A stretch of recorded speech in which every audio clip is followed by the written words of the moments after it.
learning and understanding is that information will be critiqued. It's just that simple. And no one should be taking it personal, right? Unless the person critiquing you makes it personal. I get it. We're all human.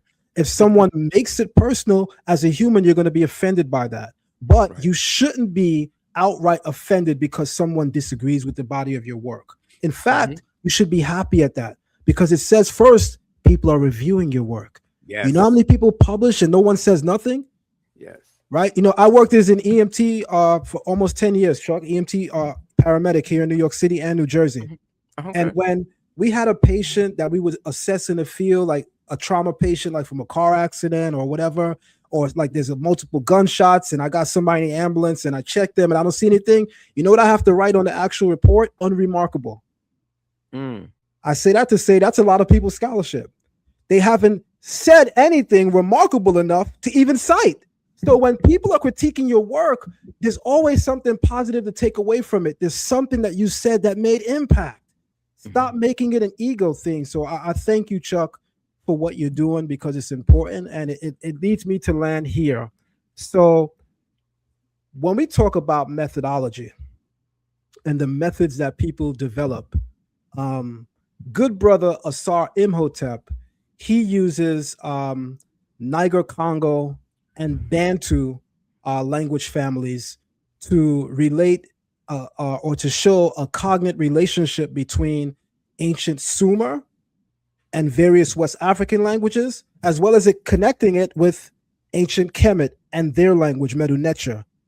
Now, I think a lot of people would say that's a reach, but I want to admit that in watching some of his videos, there were things that I seen him do in connecting Hebrew with some of these ideas that I actually found a little drawing.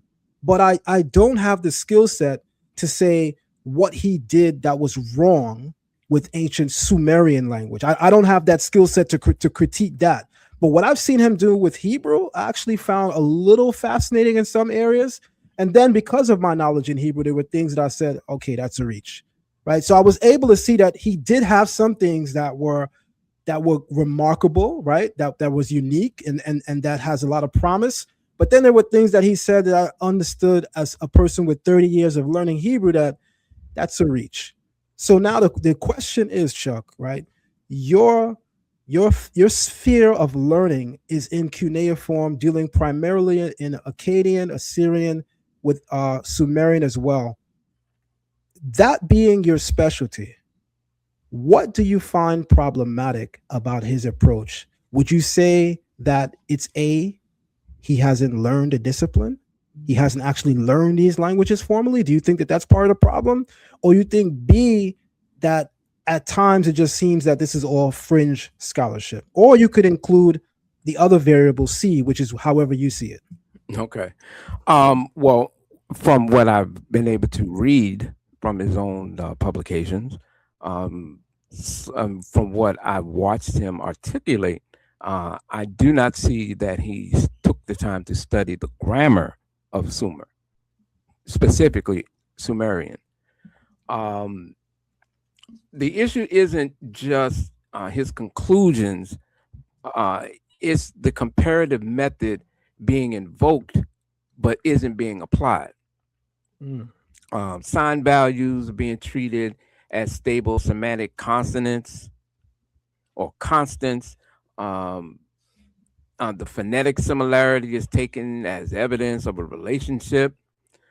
In historical linguistics, superficial resemblances is explicitly classified as chance similarity, Mm. unless you can show a a particular a level of regular sound correspondences, meaning you have to have a list of similarities where you can rule out these chance similarities.